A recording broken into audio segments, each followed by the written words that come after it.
திரிஷா வந்து கள்ள உறவுன்னு நீங்கள் ஏன் நினைக்கிறீங்க? திரிஷா, கீர்த்தி சுரேஷ் கீர்த்தி சுரேஷ்லாம் பேச்சு வரல. திரிஷா பற்றி தானே பேசுகிறோம். ஆனால் என்ன ஒன்றுன்னா, பொது இடத்துல கூட்டு வந்துருக்கக்கூடாது. ஃப்ரெண்டுன்னா அவங்க ரூம் உள்ளுக்கே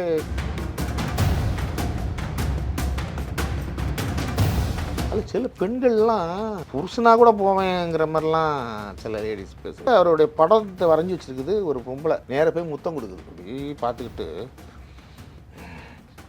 அப்படின்னு போய் முத்தம் கொடுக்குது.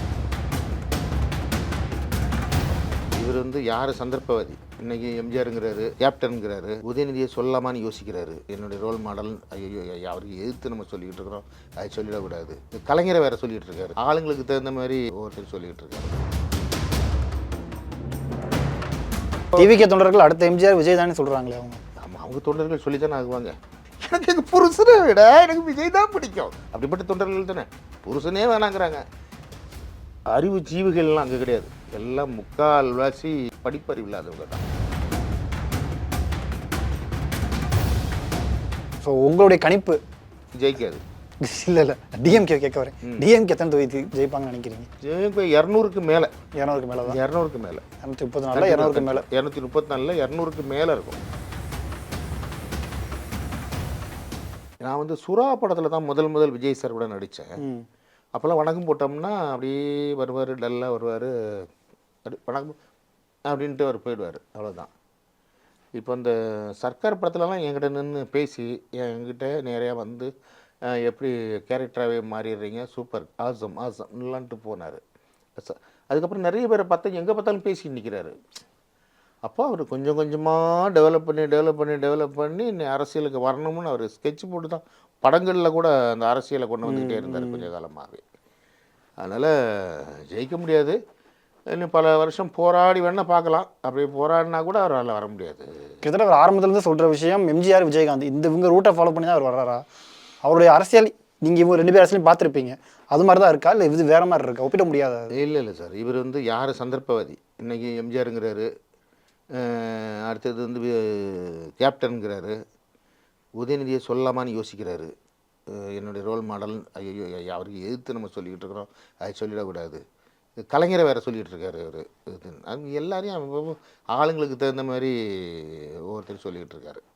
அதில் சும்மாங்க என்ன கொள்கையே இல்லாமல் ஒரு கட்சி வச்சுக்கிட்டு இப்போ தான் டிஎம்கே கிட்டேருந்து ஒரு 2 இதையும் இங்கேருந்து ஒரு 2 எடுத்துக்கிட்டு இதுதான் எங்கள் கொள்கைன்னு சொல்லிக்கிட்டு இருந்தார். பஸ் பாஸில் இருந்து பணம் கொடுக்குறதுலேருந்து வேண்டாம் இலவசங்கள் வேண்டாம் ஒரு பொண்ணு அதுக்குள்ளே இதை போடுறாங்க. யார்? விஜய் சார் வந்து இலவசங்கள் அறிவிக்கிறத போடுறாங்க.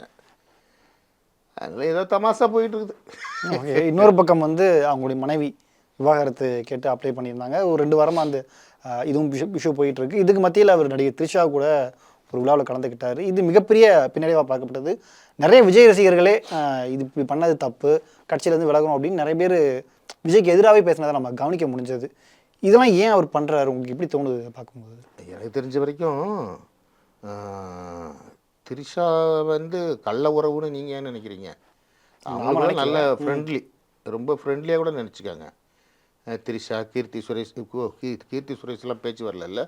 திரிஷா பற்றி தானே பேசுகிறோம். திரிஷா வந்து அவங்க வந்து நல்ல ஒரு ஃப்ரெண்டுன்னு வச்சுக்காங்க.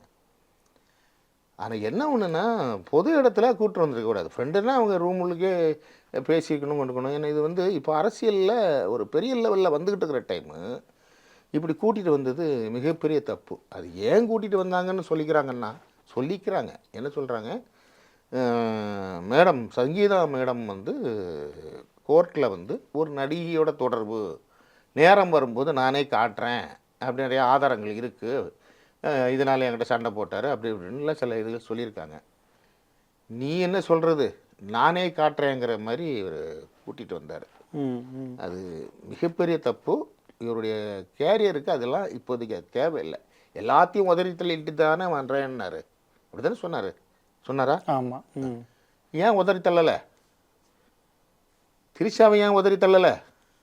ஏன் கூட்டிகிட்டு வந்தார்? எல்லாரையும் உதறவர் ஒரு சாமியாராக போகிறாருங்கிற ரெவஞ்சுக்கு சொல்கிறாருலாம் கூட பெண்கள் தேவையில்லைல்ல. அது தப்பு, மிகப்பெரிய தப்பு திரிஷாவை கூட்டிகிட்டு வந்தது. ஓகே. ஏன்னா அவர் கட்சி ஆரம்பித்தப்ப இருந்தப்ப ஒரு எதிர்பார்ப்பு, கரூர் சம்பவம் ஆகட்டும், அதுக்கடுத்து அவர் இப்போ த்ரிஷா கூட்டிகிட்டு வந்தது, இந்த மாதிரி ஒவ்வொரு சர்ச்சைகள் வரும்போது அது கொஞ்சம் கொஞ்சமாக குறைஞ்சிட்டு வருது. இப்போ கடைசியாக வந்து வேறு வழி இல்லாமல் அவங்க பிஜேபி கூட்டணிக்கு போகிறதுக்கு அதிக வாய்ப்புகள் இருக்குது. பவன் கல்யாணம் வச்சு அவர்கிட்ட டீலிங் பேசிக்கிட்டு இருக்காங்க. அதிமுக, பாஜக, டிவிக்கு இது சேர்ந்து ஒரு கூட்டணியாக உருவாகும் திமுகவுக்கு எதிராக அப்படின்னு ஒரு டாக் போயிட்டுருக்கு. இது நடக்கும்னு உங்களுக்கு எதிர்பார்ப்பு இருக்கா? ஆமாம், எனக்கு தெரிஞ்ச வரைக்கும்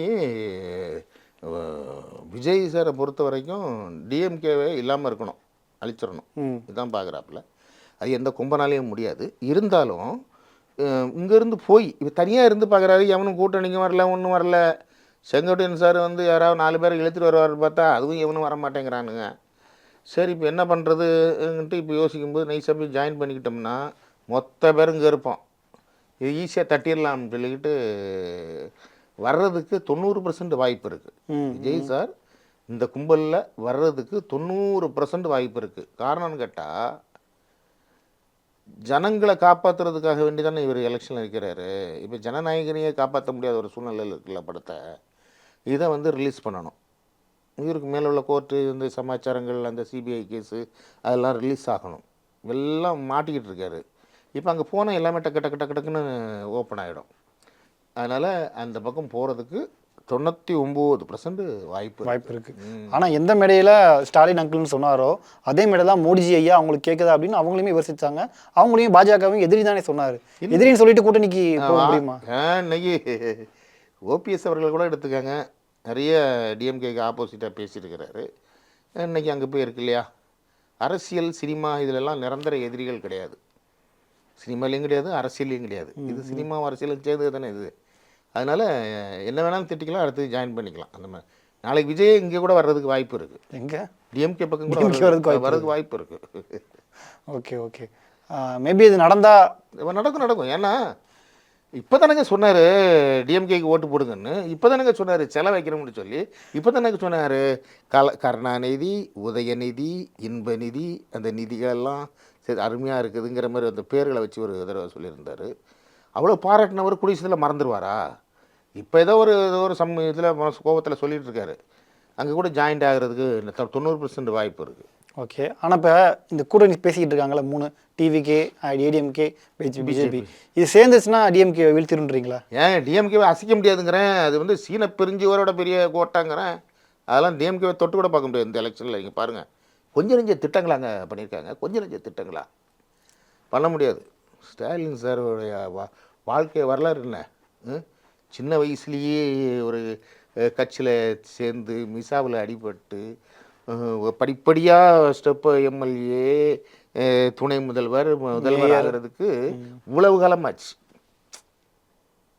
மேயரு ஆகிறது இவ்வளவு காலமாச்சு. அது சாதாரணமாக அங்கங்கே இந்த டான்ஸ் ஆடிட்டு 41 பேர் செத்ததுக்கப்புறம் அங்கே போய் ஆடிட்டு வந்து பார்த்தீங்களா, டான்ஸு போட்டுக்கிட்டு எல்லாம் எத்தனை வருஷம் ஆனாலும் இன்றைக்கி அவங்க ஃபேமிலியில் இப்படி தானே உட்காந்துக்கிட்டு இருப்பாங்க. ரொம்ப செத்து போனாம்ப்பா அப்படி தானே உட்காந்துக்கிட்டு இருப்பாங்க.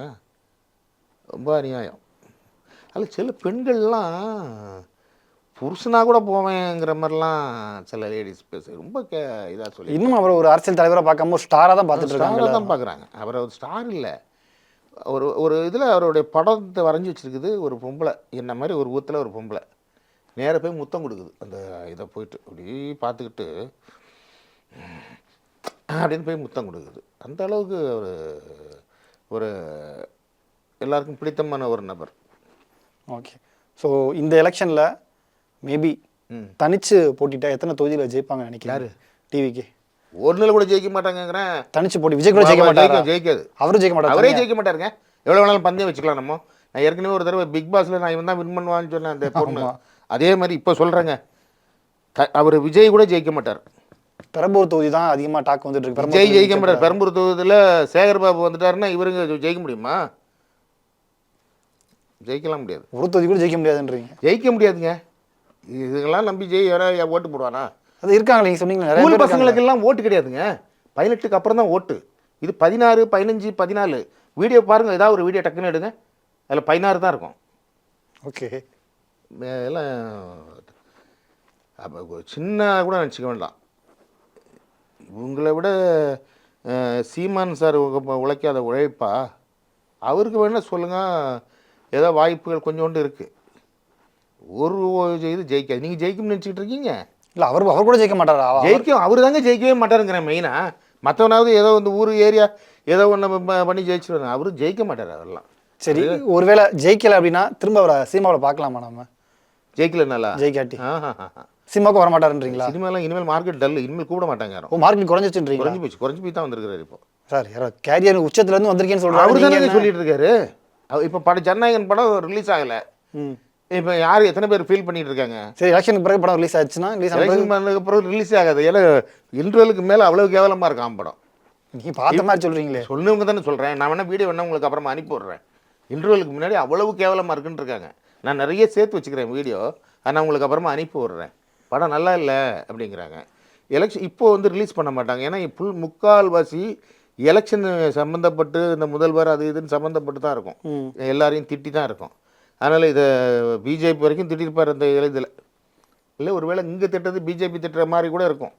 அதனால் அதெல்லாம் ரிலீஸ் பண்ண மாட்டாங்க. எலெக்ஷனுக்கு அப்புறம் தான் ரிலீஸ் பண்ணாங்க. எலெக்ஷனுக்கு அப்புறம் தான் இவர் தான் காஞ்சி ஒன்றும் இல்லாமல் இருப்பார். அப்புறம் எங்க அது ஜனநாயகன் படத்தை போட்டு என்ன பார்க்கும்? வேலைக்கு ஆகாது. ஓகே. ஸோ உங்களுடைய கணிப்பு ஜெயிக்காது. இல்லை டிஎம்கே கேட்க வரேன். டிஎம்கே எத்தனை தொகுதி ஜெயிப்பாங்கன்னு நினைக்கிறீங்க? ஜெயிப்பு 200க்கு மேலே. 200க்கு மேலே தான். 200க்கு மேலே. 234 200க்கு மேலே. 234 200க்கு மேலே இருக்கும். ஓகே. ஏன்னா போன எலெக்ஷனே கிட்டத்தட்ட ஒரு நெருக்கத்தில் தான் ஏடிஎம்கே தோற்று போய் டிஎம்கே ஜெயிச்சிருந்தாங்க. இந்த தடவை இப்போ வந்து அவங்க பண்ணியிருக்கிற ஒவ்வொரு திட்டங்கள் வந்து நான் சொன்னேனே, கல்விக்காகவும் பெண்களுக்காக வேண்டியும் அவங்கெல்லாம் பண்ணியிருக்கிற திட்டங்கள் கொஞ்சம் நெஞ்சம் கிடையாது. மிகப்பெரிய லெவலில் விளையாட்டுத்துறைக்கெல்லாம் அவ்வளவு பண்ணியிருக்காங்க. அதனால் டிஎம்கேக்கு தான் ஓட்டு போடுவாங்க. படித்தவன் பண்பாளன். மற்றவன் ஓட்டு போடணும்னா சினிமாவை பார்த்தலாம் ஓட்டு போடுவாங்களாங்க? டான்ஸை பார்த்தலாம் ஓட்டு போடுவாங்களா? எம்ஜிஆர் ஜெயலலிதாவும் ஜெயிச்சு திரும்ப தான் ஜெயிச்சு வந்தாங்க. எம்ஜிஆர் என்ன சாதாரணமாக படத்தில் பார்த்தோன்னு ஜெயிச்சிட்டாருன்னு நினைக்கிறீங்களா? படத்தில் சொல்லியிருக்காருல்ல அவர். எப்போ கட்சி ஆரம்பித்தார், எப்போதுலேருந்து இருக்கார். நான்லாம் பிறக்கிறதுக்கு முன்னாடியே கட்சி ஆரம்பித்து கொஞ்சம் கொஞ்சமாக வந்தவர் தான் அவரும். அவர் எடுத்த உடனே அவர் வரல.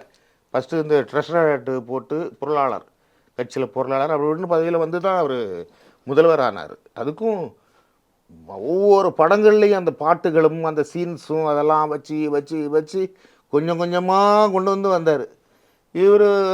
டிவிகே தொண்டர்கள் அடுத்த எம்ஜிஆர் விஜய் தானே சொல்கிறாங்களே அவங்க. ஆமாம், அவங்க தொண்டர்கள் சொல்லி தானே ஆகுவாங்க. அவங்க தொண்டர்களை பார்த்தீங்கல்ல, அவங்க பார்த்துருப்பீங்களே, எனக்கு எங்கள் புருஷனை விட எனக்கு விஜய் தான் பிடிக்கும் அப்படிப்பட்ட தொண்டர்கள் தானே.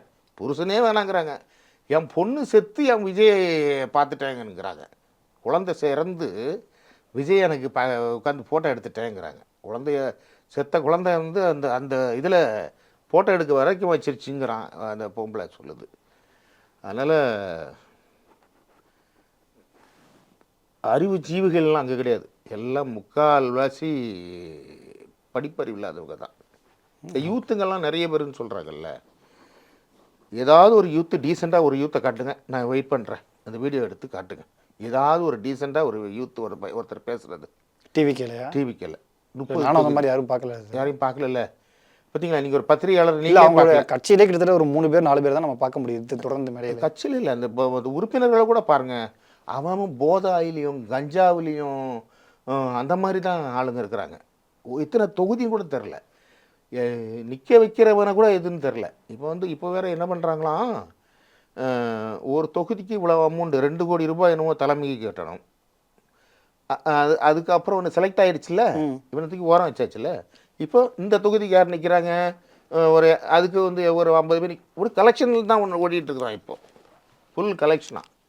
இப்போ நீங்கள் எலெக்ஷனில் வின்னு, எலெக்ஷனில் நிற்க போகிறீங்க கன்ஃபார்மு. ஆனால் உங்களுக்கு பதில் உங்கள் சீட்டில் இன்னும் யார் நிற்க போகிறாங்கப்பா, எல்லோரும் வாங்க வாங்க, முடிஞ்ச வரைக்கும் கலெக்ஷன் பண்ணிவிட்டு இல்லை அவருக்கு தான் அங்கே கொடுத்துருக்குது அப்படின்ட்டுருவாங்க. இப்படிலாம் ஒரு இது வந்துருக்கிட்டு இருக்குதுன்னு சொல்லிக்கிட்டு இருக்காங்க. நம்ம என்ன அங்கே போய் பார்த்துக்க வச்சுச்சோம், வர்ற வீடியோக்களை ஏதோ பார்க்குற இதை தான் சொல்கிறோம் நம்ம. ஓகே சார், இறுதியாக ஒரு கேள்வி. விஜய் அவர்கள் கேரியர் உச்சத்திலிருந்து சினிமாவுக்கு வந்துட்டார், அரசியலுக்கு வந்துட்டார். ஸோ அவருடைய இடம் வந்து சினிமாவில் வெற்றிடமாக இருக்குது அப்படின்னு ஒரு டாக்கு பேர் ஓடிட்டுருக்கு. ஏன்னா அவர் படம் ரிலீஸ் ஆச்சுன்னா ஒரு 200 கோடி 300 கோடி கலெக்ட் பண்ணுது, நிறைய தேட்டர்கள் மக்கள் நிறைய பேருக்கு அது லாபம் கிடைக்குது. ஸோ அந்த ஒரு இடத்த இப்போ சினிமாவில் யார் பூர்த்தி பண்ணுவான்னு நீங்கள் நினைக்கிறீங்க? யாருடைய இடத்தையும் யாரும் பூர்த்தி பண்ண முடியாதுங்க. ரஜினிகாந்த் இடத்த ரஜினிகாந்த் தான் பூர்த்தி பண்ணணும். ரஜினிகாந்தோட ரஜினி தான். விஜய்னா விஜய் தான். அது திடீர்னு சிவகார்த்தியன் வராரு, விஜய் இடத்த பூர்த்தி பண்ணுறாரு, அதெல்லாம் இல்லை. விஜய் அவருக்குன்னு ஒரு கூட்டம் இருக்குது, இவருக்குன்னு ஒரு கூட்டம் இருக்குது. இவர் இல்லைன்னா இவர் ரிட்டையர்ட் ஆயாச்சு, முடிஞ்சு போச்சு, அடுத்த ஆள் வராது. அப்படி தான் யார் வேணாலும் புதுசாக கூட ஒருத்தன் வரலாம். அதனால் வெற்றிடம் கிட்டிடம்லாம் கிடையாது.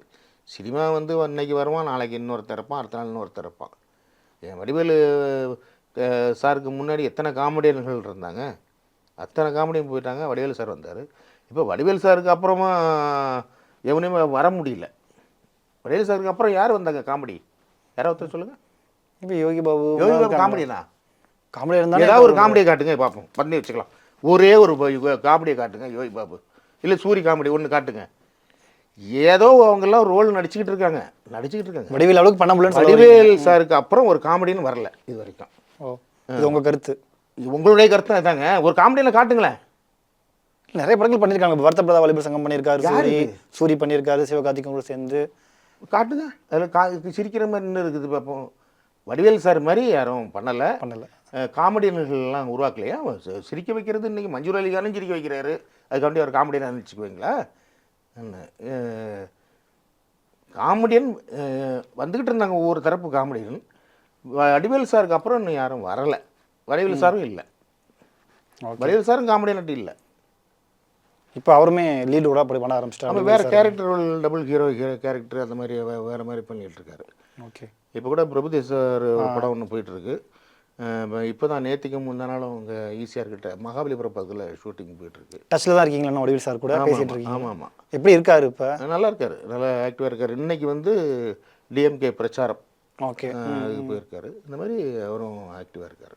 இன்னொரு கேள்வி, இப்போ வடிவேல் சார் பற்றி பேச ஆரம்பிச்சதுனால கேள்வி. ஆக்சுவலாக இதுக்கு முந்தின எலெக்ஷன்லாம் வடிவேல் அவர்கள் வந்து டிஎம்கேக்காக பிரச்சாரம் பண்ணியிருந்தார். குறிப்பாக விஜயகாந்தை பற்றி அவர் பேசின விஷயங்கள்லாம் மிகப்பெரிய வைரலாச்சு. விஜயகாந்த் அவர்கள் தோற்றதுக்கு காரணமே இவர் பேசினது தான் அப்படிலாம் கூட டாக் வந்தது. இப்போ விஜய்க்கு எதிராக வடிவேலை பிரச்சாரம் பண்ண வைப்பாங்களா? எதிர்பார்க்கலாமா? அதை பேச வாய்ப்பு இருக்குது. ஏன்னா அவர் டிஎம்கே தானே. டிஎம்கே தான். அவங்க டிஎம்கேனா இவரை ஃப்ரீயாக பேச விட மாட்டாங்க யாரையும். கட்சியில் வந்து சார் அண்ணே என்னங்கண்ணே உங்களுக்கு என்ன தோணுதை பேசுங்கண்ணே அது சொல்ல மாட்டாங்க. இந்த டாபிக் எடுத்துக்காங்க, இந்த டாபிக் எடுத்துக்காங்க, இந்த டாபிக் எடுத்துக்காங்க, இப்படி தான் பேசணும் அப்படின்னு சொல்லி தான் அனுப்புவாங்க யாராக இருந்தாலும். Okay okay. கட்சி இல்லை, எவ்வளோ பெரிய கட்சி இது. எல்லாவனும் குறை சொல்லுவானுங்க, திட்டுறானுங்க சிஎம்மை. ஒவ்வொரு கட்சிக்காரங்களும் சிஎம்மை பல விதத்தில் திட்டுறாங்க. யாருக்காவது உடம்பு சரியில்லைன்னா நேராக போயிடுறாரு பாருங்க. திட்டினதெல்லாம் மறந்து நேராக போய் பார்க்குறாரு. திட்டுறதுக்கு மறுப்பு தெரிச்சு ஏதாவது திருப்பி ஏதாவது வீடியோ போடுறாரா? அவன் என்னை திட்டான், அவன் நாய் பேயின்னு திட்டுறாரா? அவர் அவ்வளோ காலமாக உள்ளதை பக்குவப்பட்டு அவ்வளோ அழகாக ட்ராவல் பண்ணி இன்றைக்கி மக்களுக்காக இது பண்ணிட்டுருக்காரு. ஒவ்வொருத்தருங்க இந்த யங் ஸ்டேஜில் 4 காசு சம்பாதிக்கணும், 4 பதவி வரணும், அது வரணும்னு பார்ப்பாங்க. ஒரு வயசாக ஆக ஆக தான் பேர் வரணும். நம்ம வாழ்க்கை இன்றைக்கி வரைக்கும் என்றைக்குமே நம்ம பேர் மக்கள் பேசணும். இன்றைக்கி கலைஞரை சொல்லலையா? இன்றைக்கி ஐடி கம்பெனி உருவாகிறதுக்கு காரணமே கலைஞருங்கிறாங்க. கைரிக்ஷாவை ஒழிச்சது கலைஞருங்கிறாங்க. திருநங்கைகளை வேறு பேராக இருந்தது திருநங்கைலாம் மாற்றினோம், திருநங்கையாட்டு மாற்றினது இந்த இது இப்படின்னு ஒவ்வொன்றுலையும். இந்த பாட புக்கில் குயவன் மண்பானை செய்தான் இன்னு அடுத்த பக்கத்தில் பார்த்தா பூசாரி பூஜை செய்தார் அப்படின்னு ஜாதி அரசியல் அந்த புக்கிலேயே இருக்குமா. அதை எல்லாத்துக்கும் இர்ராக்குனது கலைஞர். மண்பானை செய்தார், குயவன் மண்பானை செய்தார்.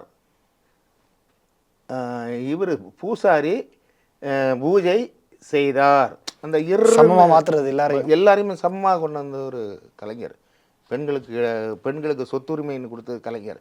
எவ்வளவு இன்றைக்கி கலைஞர்னு அதை சொல்லி மாளாது, அவ்வளவு லிஸ்ட்டு இருக்குது. நம்ம அரசியல்வாதி கிடையாது, நமக்கு கலைஞரை பிடிக்கும், அவ்வளோதான். லிஸ்ட்டு அவ்வளவு லிஸ்ட்டு இருக்குது. அதே மாதிரி இப்போ இவர் கொண்டு வந்துக்கிட்டு இருக்காரு. யார் நம்ம சிஎம் வந்து புலிக்கு பிறந்தது பூனையாகுமாங்கிற மாதிரி இவர் நாம் கொண்டு வரேன் பாருன்னு சொல்லிட்டு ஒரு லிஸ்ட்டு கொண்டு வர்றாரு. எல்லாமே முத்தாக இருக்குது. அதனால் இந்த தடவை இல்லை, எந்த தடவையுமே இனிமேல் டிஎம்கே தான். நிச்சயமாக உங்களுடைய கருத்துக்களை பயந்துக்கிட்டதுக்கு ரொம்ப நன்றி சார். Thank you very much.